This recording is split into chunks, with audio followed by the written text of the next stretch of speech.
Bonjour à tous. Je vais vous présenter aujourd'hui le cycle de vie d'une batterie, de la production à l'élimination. Et comme présenté, je viens du centre de recherche sur le stockage d'énergie de la BFH, la Haute École spécialisée bernoise. Alors déjà, qu'est-ce que c'est une batterie lithium? En fait, c'est composé au départ de deux électrodes, une négative, l'anode, et une positive, la cathode. Et ensuite, l'électrolyte à l'intérieur qui va permettre la conductivité des ions. Il va y avoir un séparateur poreux qui va permettre aux ions de passer d'un côté à l'autre et empêcher les électrons de traverser.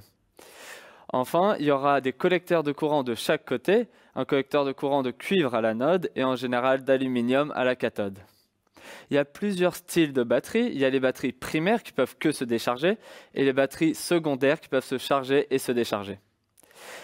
Les ions en général vont passer lors de la décharge de l'anode à la cathode et les électrons et lors de la charge de la cathode à l'anode.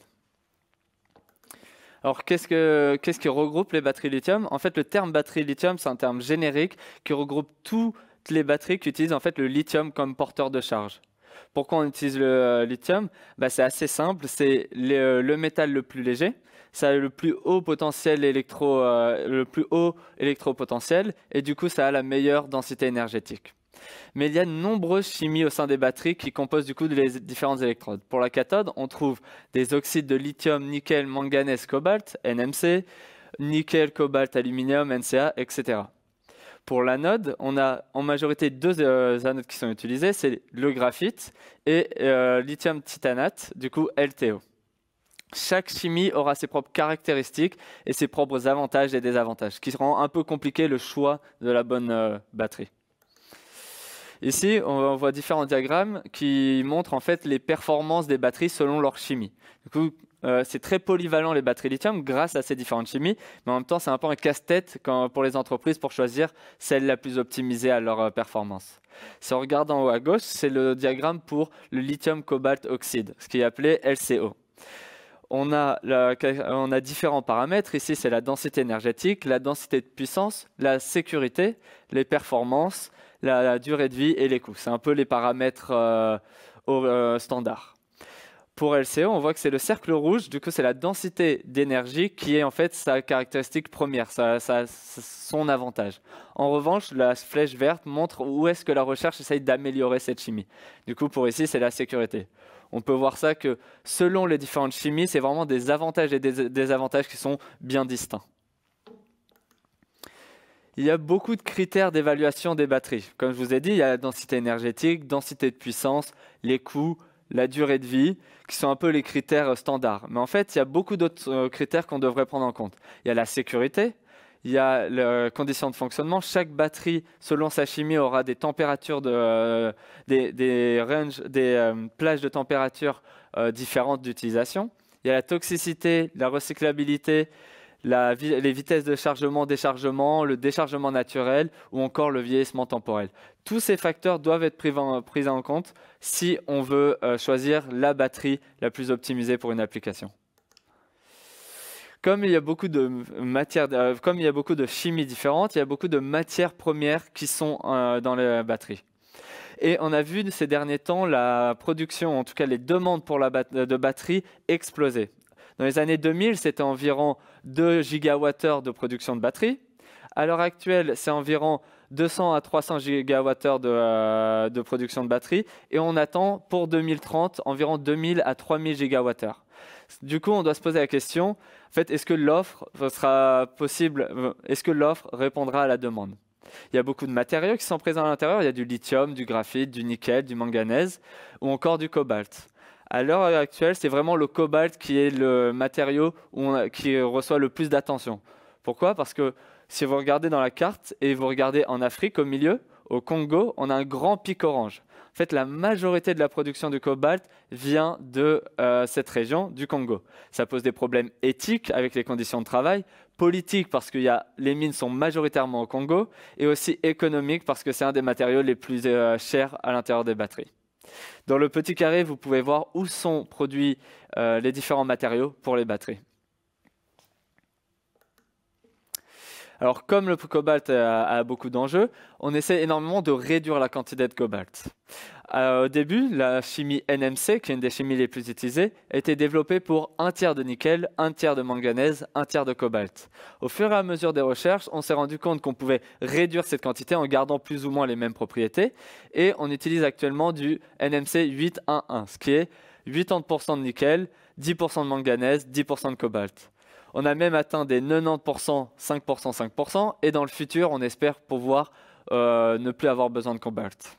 Ça aussi pose des enjeux du coup politiques pour l'Europe, parce que comme il n'y a pas d'accès, le recyclage devient très important pour essayer d'avoir un afflux de cobalt, un afflux dont on gère tous les procédés pour le cobalt. Il y a beaucoup de chimies différentes, mais il y a aussi beaucoup de formats différents de cellules. C'est à peu près la même chose. En fait, la seule chose qui diffère, c'est en fait comment on va juxtaposer les couches de matériaux. Il y a les formules cylindriques, où on va juste enrouler des couches d'électrodes, du coup anode, cathode et de séparateurs. Il y a les formules prismatiques qui seront, en fait, ça sera juste pliées les unes au-dessus des autres. Et ensuite, les cellules poches qui seront en fait juste superposées les unes après les autres. Chaque format de cellule se retrouve dans l'industrie. Cylindrique, par exemple, dans les voitures Tesla, prismatique pour BMW et poche pour les Nissan. Du coup, c'est très important parce que ça va changer totalement le design d'une batterie.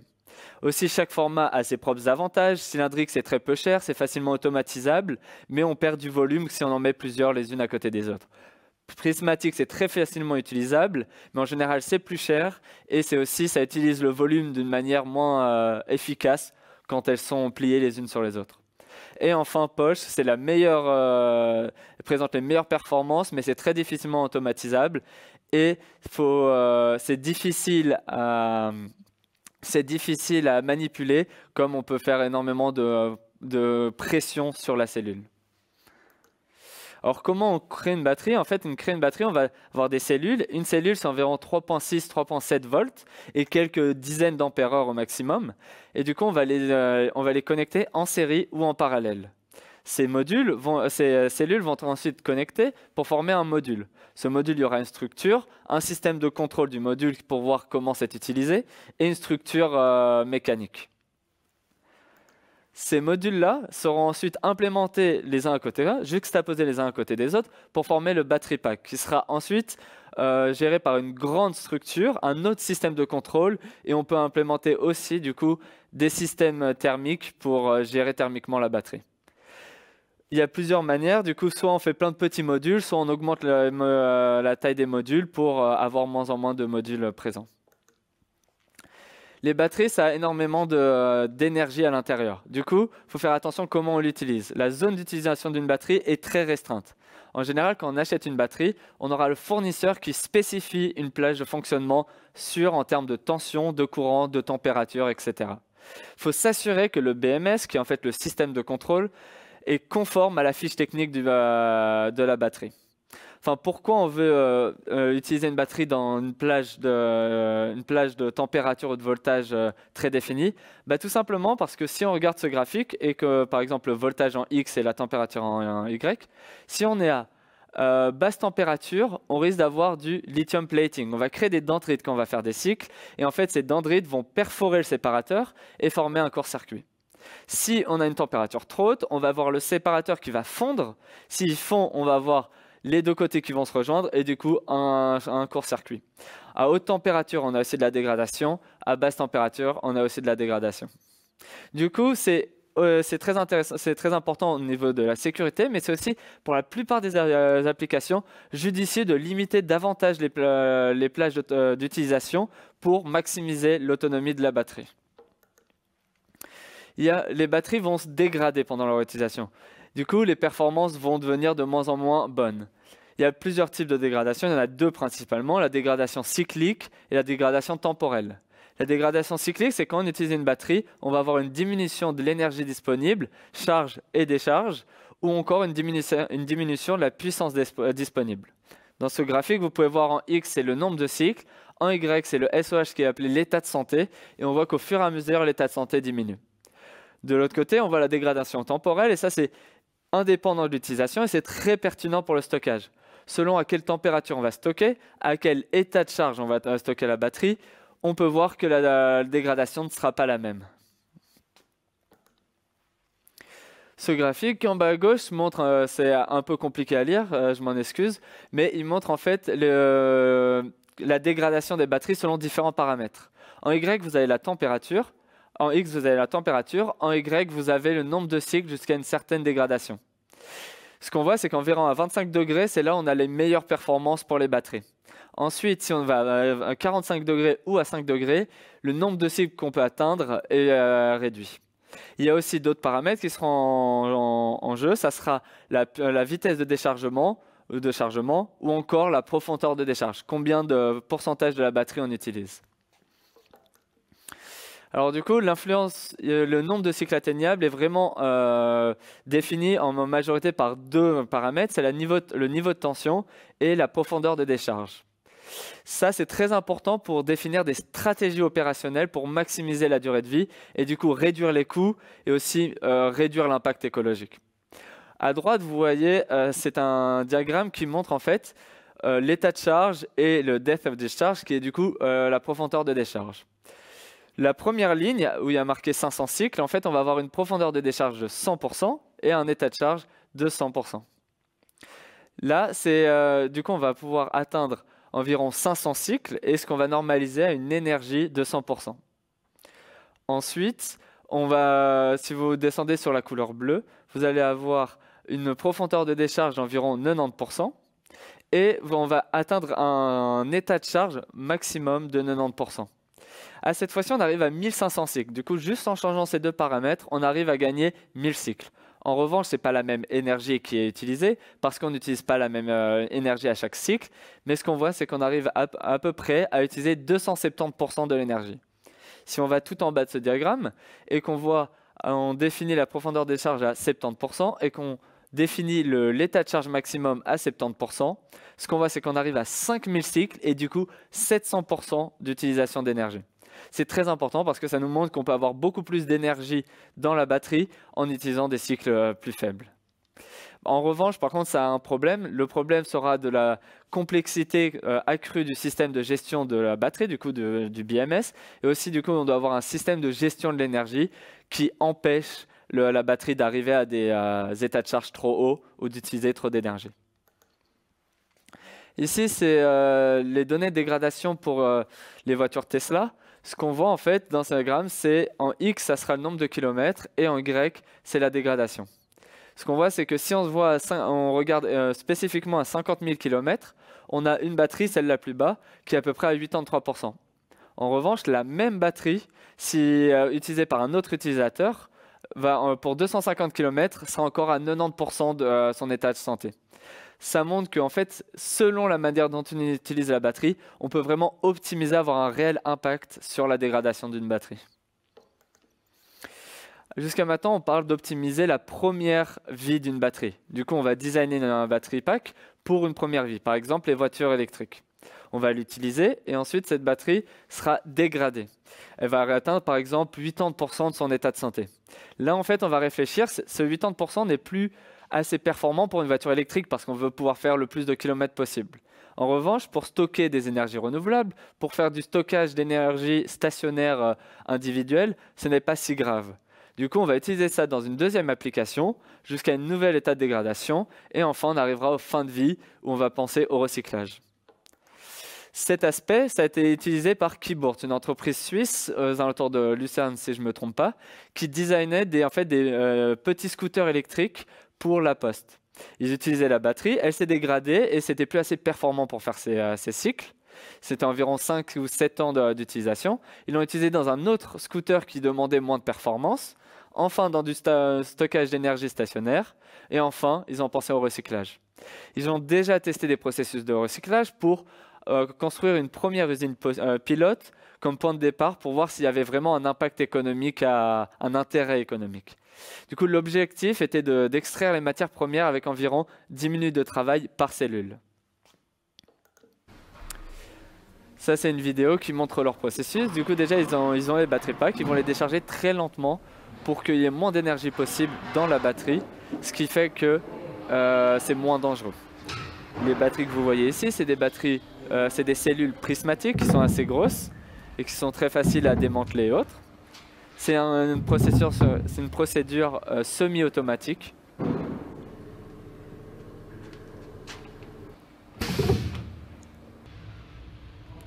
On va ensuite couper le haut de la batterie, de la cellule du coup, pour pouvoir éjecter le matériau à l'intérieur.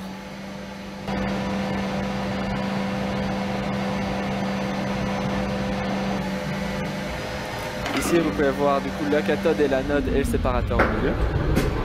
On va éjecter tout doucement le matériau à l'intérieur.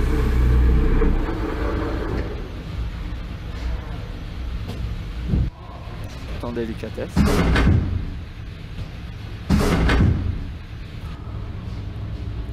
Ensuite, sur un procédé semi-automatique, on va séparer d'un côté la cathode, de l'autre côté l'anode et récupérer le séparateur qui est le film plastique que vous voyez au milieu.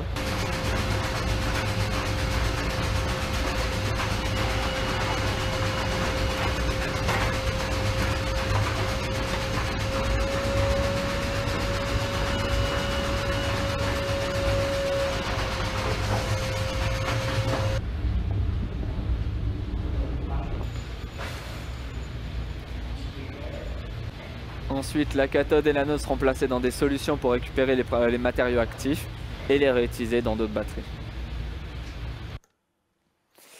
Du coup, c'est cette procédure de recyclage qui est semi-automatique qui a été utilisée par Keyboards. En bas à droite, vous voyez une photo des différents composants qu'on a pu récupérer dans ces procédés. Et en fait, ils annoncent environ 91% de la récupération des matériaux. D'autres entreprises telles que chinoises ou canadiennes annoncent aussi des taux de recyclage aux alentours de 95%.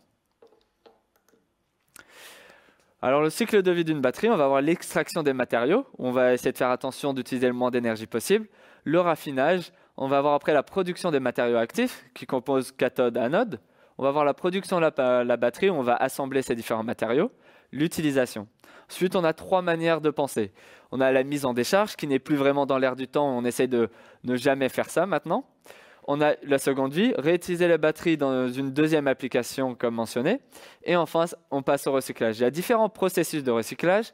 Soit on les réutilise directement dans la production d'une nouvelle batterie, soit on les retransforme pour avoir des produits de matériaux actifs et les réutiliser, soit on les redétruit totalement et on repasse à l'étape du raffinage, par exemple pour les utiliser maintenant dans des industries comme l'acier ou autres. Alors c'est les procédés hydrométallurgiques qui sont les plus efficaces pour la récupération des matériaux et c'est ce qui est utilisé à l'heure actuelle par les entreprises. C'est celui que vous voyez tout en bas. Ce qu'on voit, c'est qu'on peut récupérer plus de 90% du lithium, plus de 99% du nickel, du cobalt et du cuivre et le carbone en général n'est pas recyclé.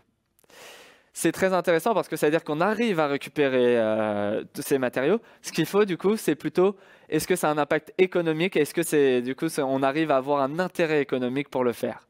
À l'heure actuelle, une énorme quantité de batteries commence à arriver en fin de vie et l'intérêt économique de recycler vient vraiment de commencer maintenant parce qu'avant les quantités étaient trop faibles.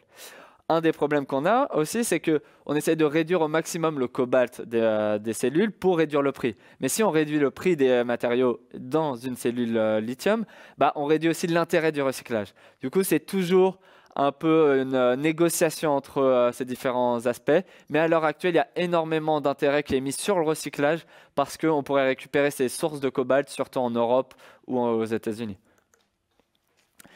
L'évolution des prix des batteries lithium-ion, c'est une des grandes raisons pourquoi ça a été développé aussi rapidement dans le monde. En fait, ça a défié toutes les analyses et en 2010, le prix était d'environ 1180 $ par kilowattheure et c'est descendu à 156 $ par kilowattheure en 2019. En 2023, c'est annoncé à moins de 100 $ par kilowattheure et même à environ 60 $ par kilowattheure en 2030. C'est même annoncé que dans quelques années, dans 5 à 6 ans, les voitures électriques coûteront moins cher à produire que des voitures à combustion. C'est aussi une des grandes raisons pourquoi les entreprises de voitures décident de changer à l'électrique. Enfin, on nous parle souvent de Tesla, des gigafactories de Tesla, mais en fait, il y a énormément de projets à l'heure actuelle en Europe pour les différentes gigafactories que vous pouvez voir à droite. C'est dans toute l'Europe et c'est du coup pour réduire notre dépendance aux batteries produites en Chine. En revanche, même avec tous ces projets-là, on sera bien en dessous de la demande de batteries en Europe. Malheureusement, il n'y en a pas de prévu en Suisse. Alors dans la production des cellules lithium-ion, c'est vraiment les matières premières qui représentent la majorité des coûts. Et c'est pour ça que c'est vraiment sur les matières premières qu'il y a énormément de recherche de nos jours. Ici, c'est la répartition des coûts sur la cellule NMC 811, du coup 80% de nickel, 10% de manganèse, 10% de cobalt. Et si vous regardez le diagramme, la boîte à droite, on voit qu'en fait, c'est 70% des coûts les coûts viennent des matériaux et ensuite environ du coup 30% d'autres aspects des batteries. Alors pourquoi recycler? En fait aussi parce que la demande de cobalt va exploser dans les prochaines années. La demande passera de 136 kilotonnes à environ 222 kilotonnes par an en 2025. Ce qui veut dire qu'il y aura une augmentation de 63% de la demande de batterie, de la demande de cobalt.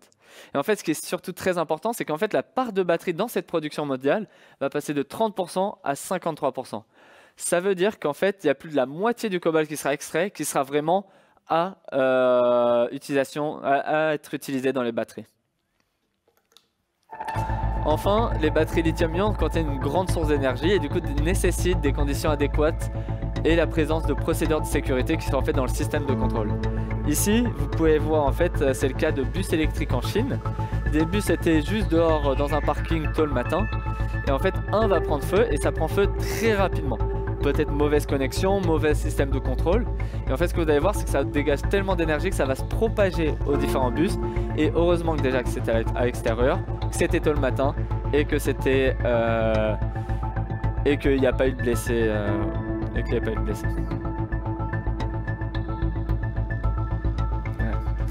Du coup, ça a énormément de puissance. Il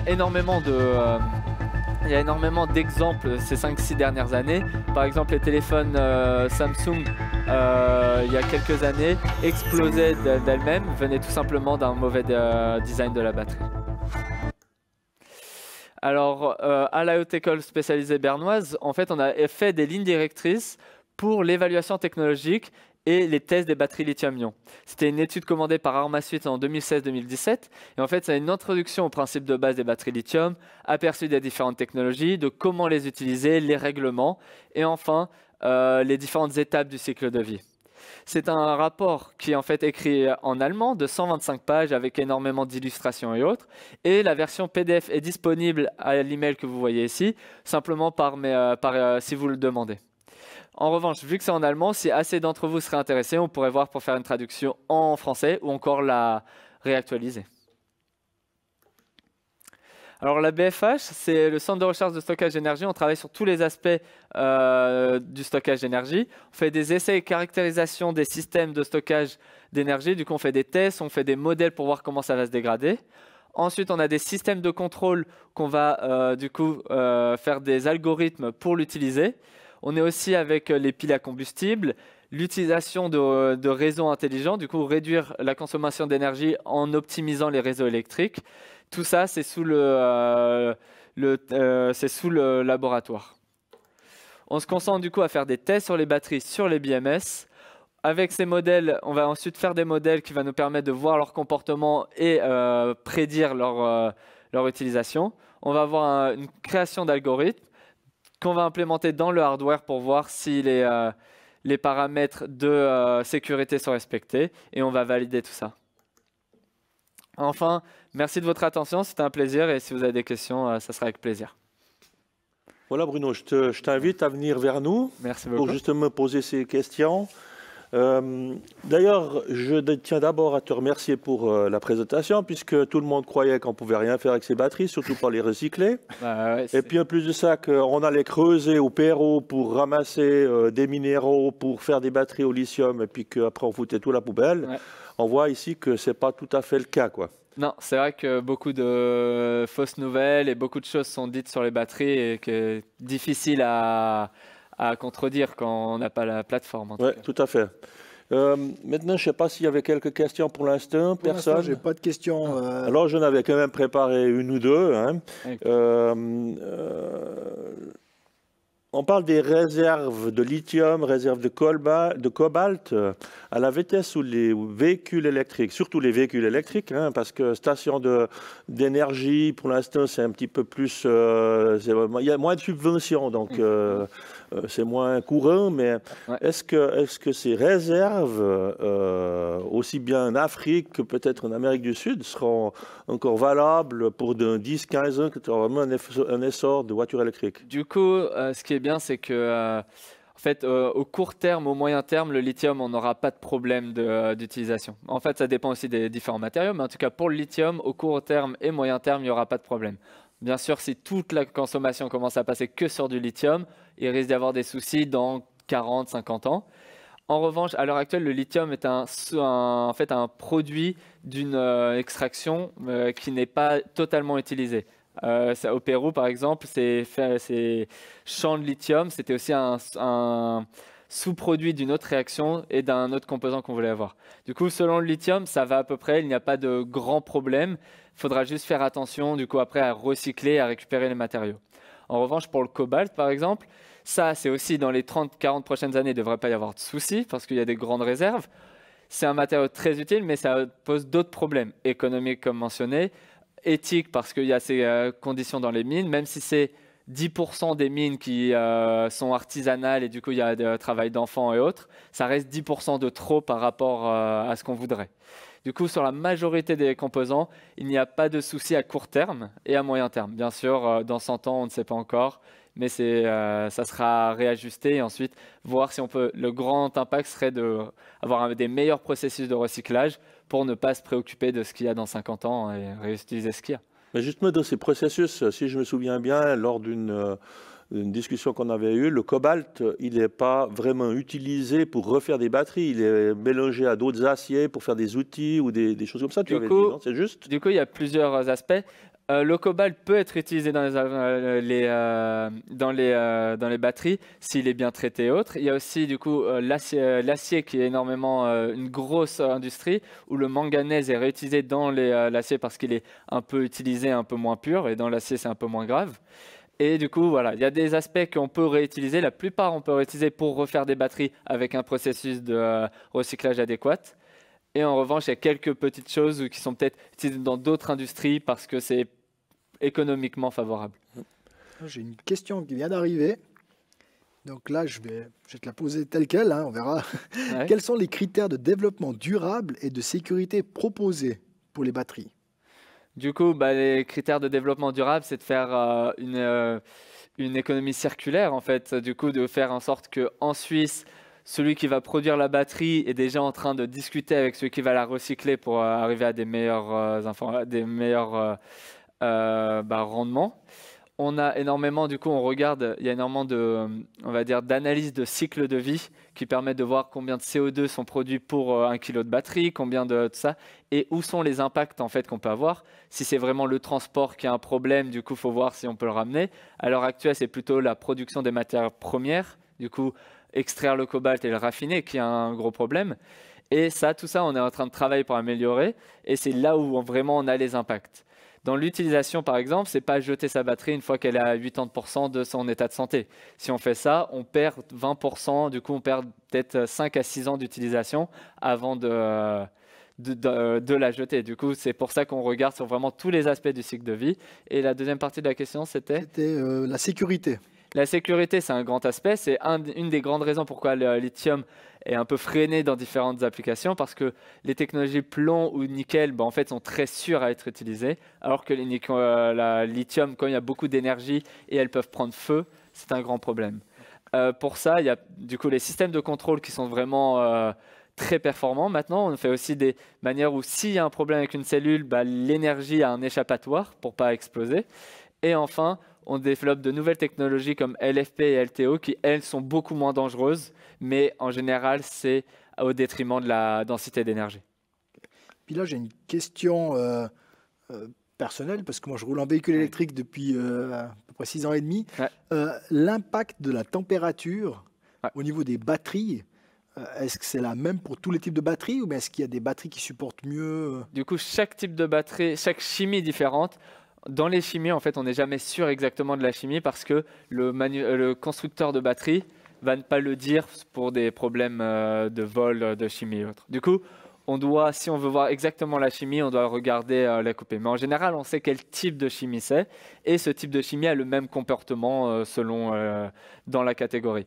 Et du coup, chaque chimie a ses propres caractéristiques selon les températures. Celle qui est très utilisée, NMC et NCA, ont besoin d'une bonne température, c'est-à-dire entre 20 et 25 degrés. C'est la meilleure utilisation, et sinon, en fait, elles se dégradent beaucoup plus vite. D'autres chimies, comme LFP et LTO, sont bien plus résilientes, et en fait, selon si on l'utilise à 5 degrés ou à 45, va se dégrader plus vite, mais beaucoup moins vite qu'une autre chimie. Du coup, chaque chimie, ça va, mais pour la majorité des chimies, on voit vraiment que les meilleures plages d'utilisation, c'est entre 15 et 25 degrés. Ok, là j'ai encore une question qui vient d'arriver. On a équipé 10 chariots mobiles avec la technologie lithium, ion 48 volts, 3 kWh, prix plus de 3000 francs, la batterie. Est-ce que... c'est une question. Le prix descend énormément, comme on a vu. C'est vraiment chuté, et ça fait que maintenant, ça devient vraiment intéressant dans la plupart des applications. C'est vrai que ça coûte peut-être plus cher que d'autres technologies. Ça, c'est vrai qu'il y a des technologies qui étaient en place, mais c'est du coup une négociation encore entre le prix et les performances qu'on veut atteindre. Je ne sais pas exactement quel type de batterie ils ont utilisé, mais oui, un battery pack aura un coût comme tout système de stockage en tout cas. C'est parfait. Alors, j'avais encore d'autres questions qui viennent d'arriver, donc très intéressant. Donc, on demande, est-ce que tous les constructeurs sont soumis à une norme spécifique pour la construction des batteries? Non, c'est un des problèmes. Il y a très peu de standards dans la construction des batteries. Et quand on veut commencer à créer un battery pack, du coup, la structure totale, on a vraiment l'impression que tout recommence de zéro. C'est-à-dire que chaque producteur a, du coup, selon son format de cellule, parce qu'on a vu, il y a cylindrique, prismatique, pouch cell. Du coup, ces différents formats de cellules changent totalement la manière de designer. Et dans l'industrie actuelle, il y a vraiment tous les différents styles de cellules et du coup tous les différents styles de battery pack. Et ça se voit assez facilement avec différents types de constructeurs de batteries. Des batteries qui sont très optimisées dans la fabrication et d'autres qui ont des fils partout et qui sont très compliqués à être utilisés en tout cas. Ok. Alors ça rejoint une autre question, hein, j'ai l'impression parce que... T'arrêtes pas. Ouais. Mais oui, maintenant ils sont tous arrivés. Donc là, on va profiter, on a un petit peu de temps. Donc là, il y avait une question concernant l'homologation, elle a disparu, mais c'est pas grave. En fait, par rapport à l'homologation des batteries, vu qu'il n'y a pas de normes spécifiques pour chacun, est-ce qu'il y a quand même une homologation au niveau européen ou bien on pourrait importer n'importe quel type de batterie? Du coup, il y a une homologation surtout sur la sécurité. C'est-à-dire qu'il y a énormément de régulations sur les transports, sur ça. Après, sur la batterie en elle-même, la cellule, il n'y a pas vraiment de régulation. Tant qu'elle n'explose pas quand on l'utilise et que même si ses performances sont 10% qu'une autre batterie, c'est juste que le constructeur est mauvais et que voilà. Du coup, c'est vraiment... les différentes chimies peuvent être utilisées comme on veut, il n'y a pas de souci. La cellule, en soi, tant qu'elle n'est pas dangereuse, et il y a des tests à faire pour montrer qu'elle n'est pas dangereuse, il peut y avoir n'importe quoi dedans. Et en fait, la plupart des constructeurs, on ne sait pas ce qu'il y a dedans avant de l'ouvrir la batterie et en fait de faire une analyse chimique des composants. Okay. Et puis là, c'est intéressant, alors, il l'a mis comme remarque, mais moi je trouverais que c'est une question assez pertinente. Est-ce qu'on pense qu'on arriverait un jour à 100% du recyclage ? Honnêtement, il faudrait qu'il y ait un intérêt très poussé par des fédérations, des organisations. Parce qu'à l'heure actuelle, ça ne vaut pas le coup de prendre les matériaux à la source et de les utiliser est bien plus bas que le coût du recyclage, comme tout. Ensuite, si on essaye de venir dans une société qui pense, avec une économie circulaire qui pense à plus tard, oui, on peut dire que dans ce sens-là, il y aurait quelque chose. À l'heure actuelle, ça n'a pas d'impact, mais comme on voit, si ça fait en sorte qu'on arrive à être indépendant grâce à la production de cobalt, d'être indépendant stratégiquement l'Europe, il y aura un intérêt à le faire de toute façon.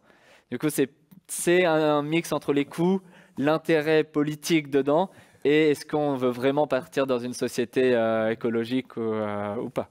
Donc, en résumé, il faut des politiciens qui auront envie d'aller de l'avant. Et des ingénieurs qui améliorent le système de recyclage pour le rendre pas très cher, pour le rendre économiquement viable, en tout cas. Super. Alors, merci beaucoup. Merci pour avoir répondu à nos questions. Merci.